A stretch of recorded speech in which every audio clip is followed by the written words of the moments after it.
ABC General Hospital spoiler revealed that the storm around Port Charles had been gathering for weeks. But no one felt its weight more heavily than Laura Collins. It began as a warning, a whisper, a shadow. A vague threat she tried to brush aside, but threats have a way of growing teeth when ignored. Jen Sidwell was no ordinary enemy, and every move he made was designed to carve fear directly into Laura's life, leaving her to grapple with a new kind of terror that hollowed her out from the inside. The shift in his behavior, the cold deliberate pressure he applied, created one of the darkest adjustments the town had faced in years. And at the center of that shift was a child who had no idea the world around him was collapsing. Ace Casadini. The possibility of Ace being targeted had always lingered in Laura's mind like a shadow. She refused to acknowledge. But shadows turn into reality when someone like Sidwell forces them into the light. Laura's instincts had begun to scream long before she allowed herself to listen. The quickened heartbeat whenever Ace was out of sight. The twitch of panic every time a stranger walked too close. The way her thoughts spiraled at night when the silence felt too thick. Those were the early signs of the obsession forming inside her. It wasn't an obsession born from paranoia, it was born from maternal terror, sharpened by the knowledge that Sidwell had already crossed lines most people would never contemplate, and now he was circling closer. The day Ace disappeared was not marked by chaos or noise. It was marked by stillness, a haunting quiet that sank into Laura's bones. She had believed Kevin was only minutes away from the house. She had believed the door was locked. She had believed the daylight would protect her. But daylight means nothing to darkness that has memorized every weakness you carry. When Laura realized Ace was gone, it came not with screams, but with a crushing silence that stole the breath from her lungs.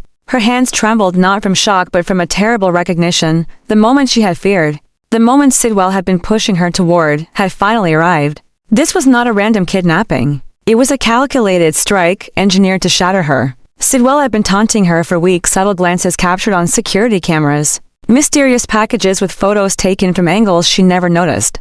The lingering sense that eyes were always on her even in her moments of supposed safety. All of these were not warnings. They were steps in a ritual designed to break her psychologically before he even touched Ace.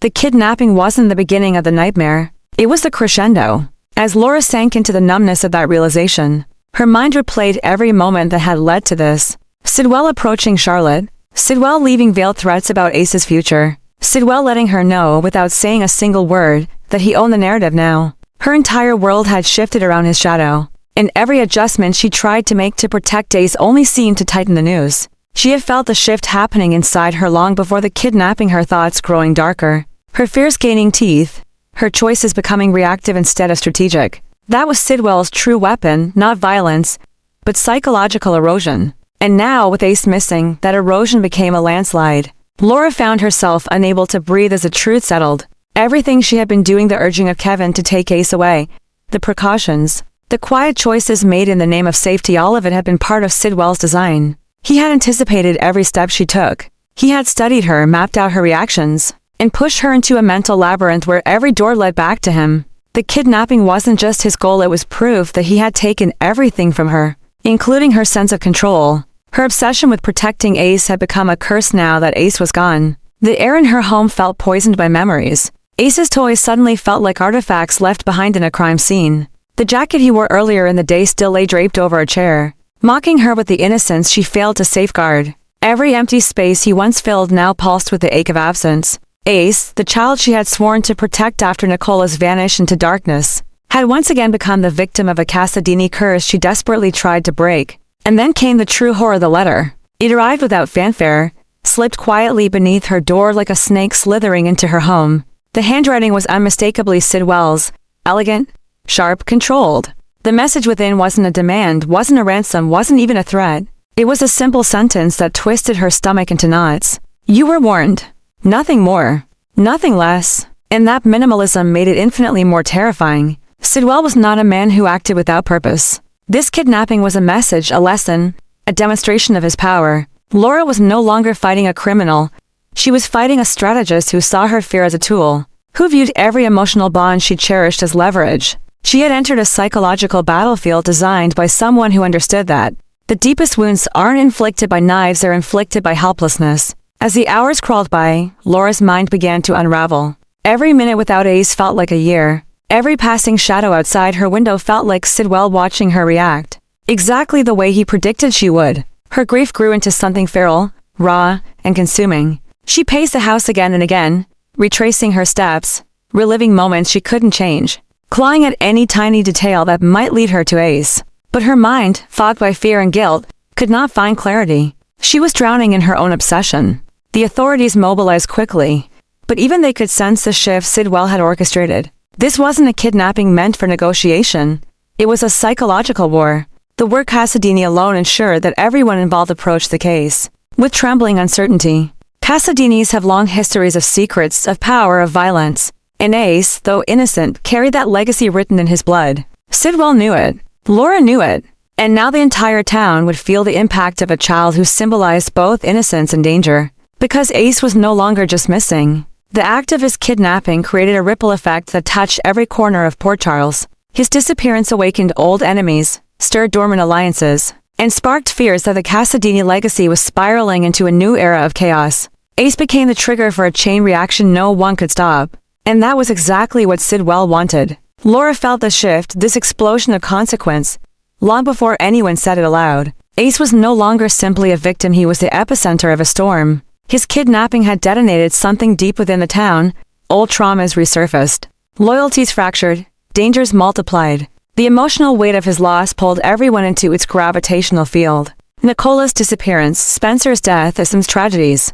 The sins of generations past, everything converged into this single moment, making Ace the unwilling symbol of Casadini chaos reborn. And Laura, standing in the center of the storm, felt the crushing responsibility of it all. Sidwell wasn't just punishing her. He was reshaping the narrative of Port Charles. She was forced to watch helplessly as the world she fought to protect collapsed around her. Every breath she took now felt like a countdown. Every second without Ace felt like a failure she would never recover from. But in her grief, in her unraveling, in her descent into obsession, something else began to ignite, something small, fragile, but dangerous resolve. Sidwell had taken Ace, but he had underestimated the fire that loss could spark within her. The more he tried to break her, the sharper her instincts became. The deeper the darkness pressed in, the more she felt something ancient and powerful stirring inside her. Ace had been kidnapped. Ace had been taken into the shadows. But the storm Sidwell unleashed would not devour her, it would awaken her. For now, Ace was gone. But Laura Collins was not finished. And Sidwell, for all his precision, had just made the most catastrophic miscalculation of his life. Laura felt the entire world collapsing inward the moment she realized Ace had vanished.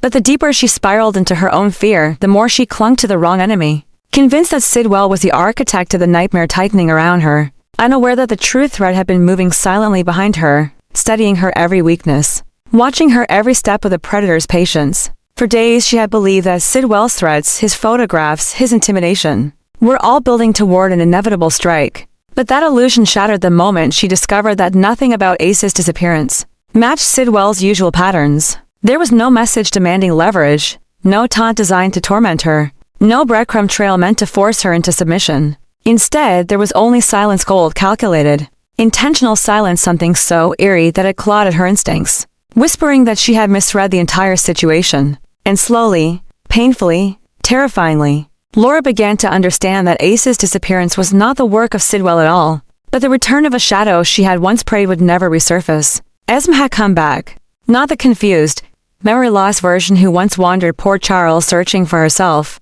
and not the wounded girl who seemed to hover between redemption and ruin. No, this Esme was different, sharper, darker, more controlled, emerging from the ashes of her past with a purpose forged from obsession and injury. She had been watching Ace long before Laura realized she was being hunted, slipping through alleys and rooftops like a ghost resurrected from her own tragedy, moving with a precision that rivaled even the most ruthless enemies the Casadini legacy had ever produced. Every step she took had been hidden under Laura's growing paranoia about Sidwell, a misdirection so perfect it almost felt supernatural, as if Esme had learned how to appear and disappear at will. When she finally took Ace, she did it in absolute silence, bypassing security, intuition, and any sign of her presence, lifting the child in a moment so smooth and practiced that Ace didn't even have the chance to cry out. And in that devastating instant, Esme proved something Laura had been terrified to admit: she had evolved. She had become capable not just of chaos, but of mastery. Her return wasn't impulsive or emotional. It was strategic, deliberate, methodical. She wanted Ace not out of maternal longing, but out of a twisted sense of justice and entitlement, believing the universe owed her a child that had been ripped away too soon, believing that reclaiming Ace would restore the power she believed had been stolen from her, believing she could rewrite her entire history by rewriting his. As the hours dragged on, Laura's mind fractured under the weight of her realization. She replayed every shadow, every instinctive shiver, every faint noise she dismissed in the previous weeks, recognizing too late that Esme had been there all along outside her window, behind her house, across the street while Ace played, hiding in the edges of her life like a haunting that had learned how to breathe. The terror that filled Laura's chest was unlike anything she had experienced in her long, turbulent history with the Casadini family. This was not the fear of a ruthless criminal or a conniving strategist.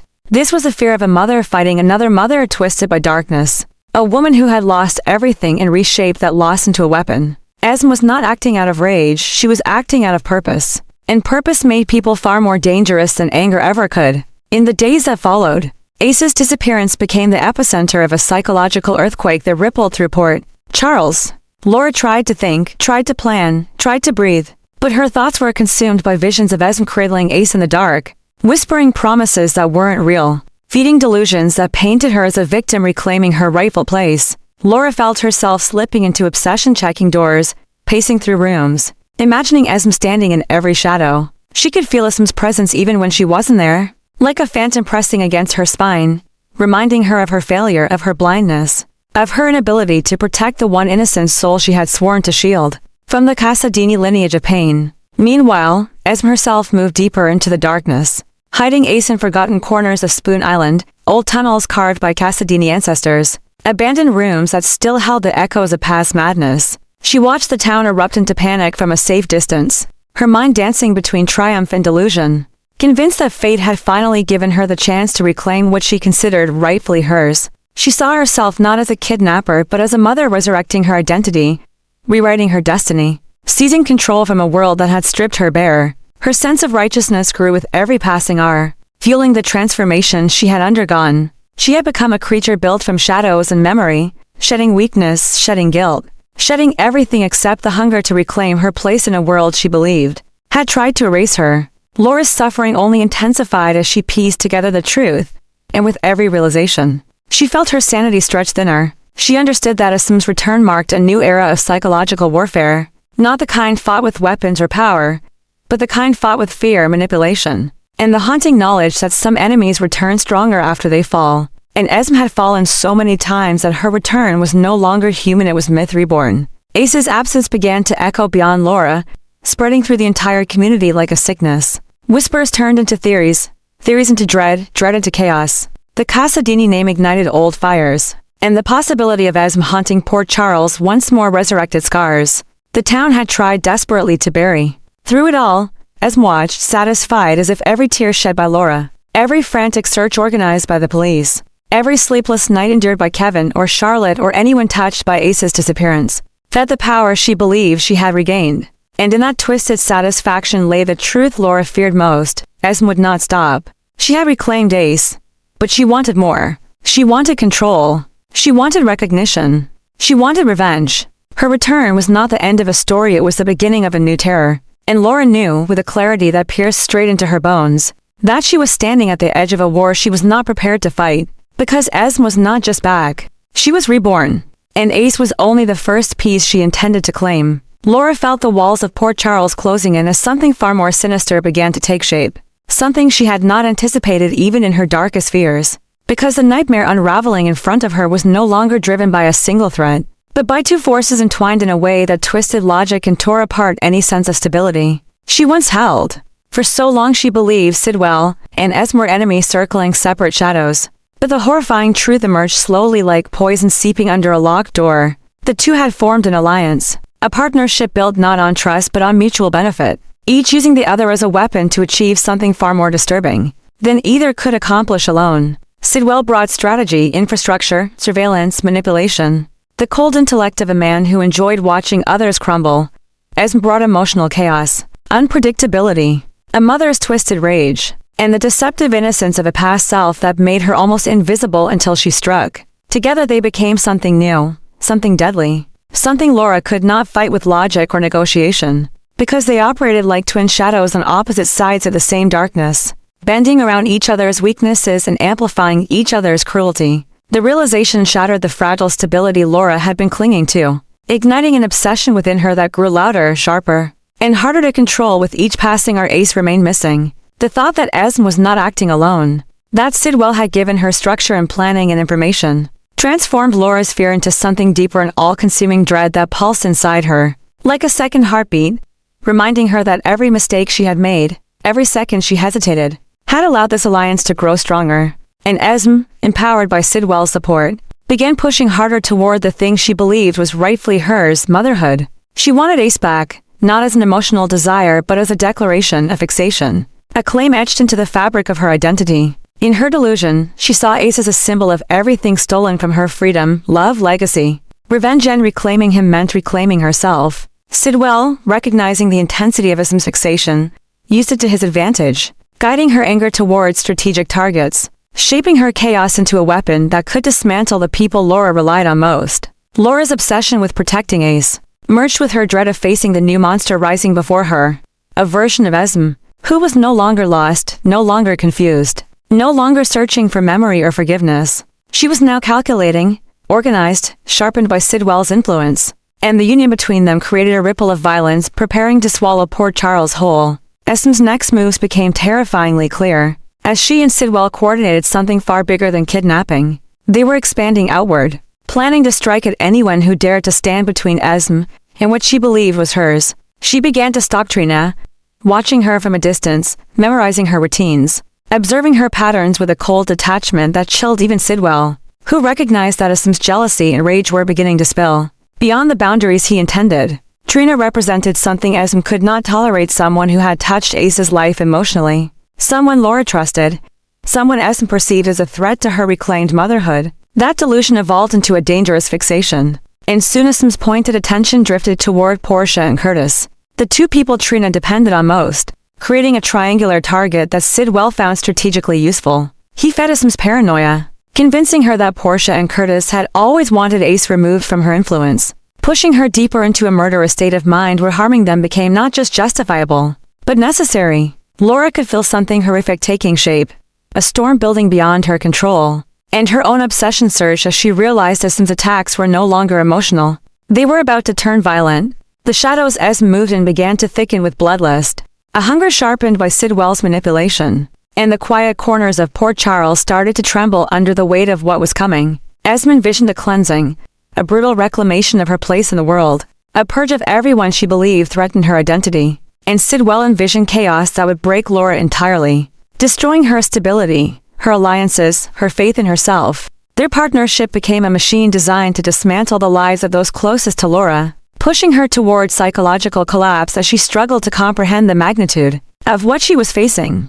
Every moment she spent searching for Ace was haunted by visions of Esme, standing in a darkened doorway, clutching the child like a trophy, whispering promises no sane mother would speak. Every time she closed her eyes, she saw Sidwell's smirk hidden behind the shadows, the puppet master guiding Esme's descent into madness. Together they created a new kind of terror, a hybrid of intellectual cruelty and emotional violence that Port Charles had never encountered before. And now, as Esme and Sidwell set their sights on Trina, Portia, and Curtis, the threat escalated beyond kidnapping or psychological games.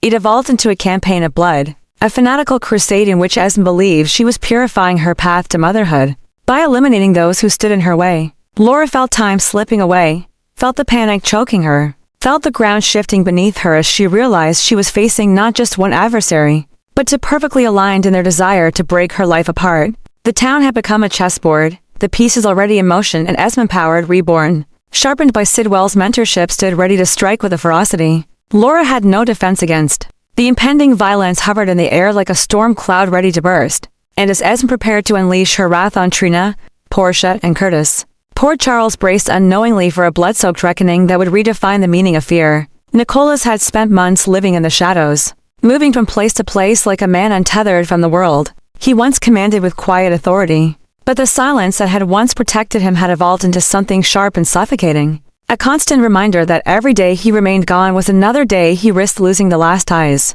that still connected him to Port Charles. The name that haunted him most Ace echoed through every sleepless night, every unfinished thought, every moment he forced himself to remember who he used to be. He had abandoned too much, disappeared too completely, and allowed chaos to bloom in the spaces he left behind. Now the consequences called him home with a pull he could no longer resist. The decision to return to Port Charles was not a single choice, But a slow-burning inevitability formed from guilt, longing, and the realization that Ace was growing without him, becoming shaped by forces he could not control. The fear of losing his son forever lodged itself inside Nicholas, like a thorn buried too deep to remove. Every whisper of danger, every rumor carried through the underground networks he monitored, carved deeper into him until returning was no longer a question of timing, but of survival, Ace's survival and his own. He knew that Laura's grip on hope was weakening, that Spencer's absence left another hollow space in their fractured family, and that Esme's ghost still lingered like a stain none of them could fully cleanse. The thought that anyone else might twist Ace's future into something dark, ignited a fire inside him stronger than anything he had felt in years. That fire became obsession, and that obsession is what finally pushed him back toward the path leading home. The journey to reclaim his son was tangled with the truth he did not want to admit. Nicholas was terrified. Terrified that he would return only to find Ace no longer recognized him. Terrified that poor Charles had moved on without him, that he had been replaced in both memory and purpose. Terrified that the darkness he had slipped into during his disappearance had marked him beyond redemption, that even his own mother would see more monster than man. And yet, fear could not stop what determination demanded. Each step closer to poor Charles added weight to the storm building inside him, a storm made of regret, rage, desperation, and love expressed too late. Love that had fractured into pieces. Love that now fueled every breath he took. But he was not coming back simply to stand in the doorway and ask for forgiveness. He was returning to reclaim Ace, to take responsibility, to correct what had spiraled out of control in his absence. And that meant confronting the people who had replaced him in the narrative of Ace's life. Laura's protectiveness, Kevin's calm logic, even Sonny's unexpected involvement, they were all obstacles Nicholas would have to navigate carefully. Yet none of them frightened him as much as a shadow that had recently crept into poor Charles. Sidwell. Nicholas had read enough, heard enough, sensed enough to understand that Sidwell was not merely a threat, he was a strategist. A man who targeted weaknesses and turned them into weapons. And Ace, a child with the Casadini name, was the perfect target. This realization sharpened Nicholas's resolve into something cold and lethal. He would not allow his son to be used. He would not allow history to repeat itself. He would not permit another predator to crawl into the Casadini legacy and twist it for power. For the first time in a long time, Nicholas felt like a true Casadini again, not the broken man who fled, but the heir who had been molded since childhood to protect, to claim, to fight with terrifying precision. The closer he came to poor Charles, the more memories of his father, Stavros, and grandmother, Helena, rose in his mind like dark reminders of who he could become if he let rage guide him. He feared repeating their sins, yet he also knew that weakness was a luxury he could not afford. To protect Ace, he needed to be stronger than the ghosts of his bloodline and sharper than the enemies waiting for his return. And there were enemies. Nicholas knew that by stepping back into poor Charles, he was stepping into a crossfire of unresolved grudges, Ava's bitterness, Spencer's painful disappointment, Esme's unpredictable shadow, and the town's collective distrust of a Casadini who vanished whenever life demanded accountability. His return would ignite old wounds and spark new conflict. But he accepted that consequences were unavoidable. This battle was no longer about reputation or legacy. It was about Ace, who he was, who he would become, and who had the right to guide him into the future. Nicholas believed with a fervor that bordered on obsession, that this right belonged to him and him alone. And yet, beneath that obsession simmered the fear that Ace might already be slipping away into someone else's influence. The thought tightened around him like a vice. What if Ace had bonded with Laura more deeply than he ever bonded with his own father? What if the town had painted Nicholas as a villain so clearly that one day, Ace would grow up believing it?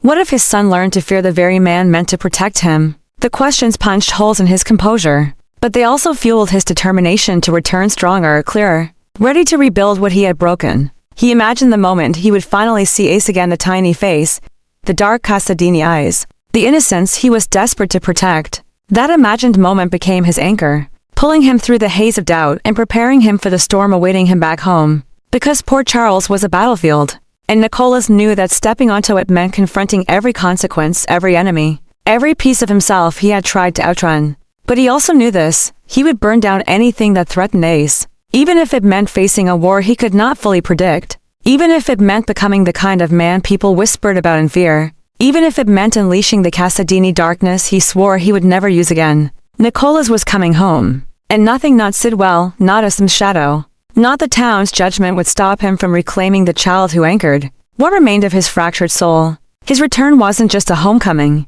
It was the beginning of a storm poor Charles was not ready for.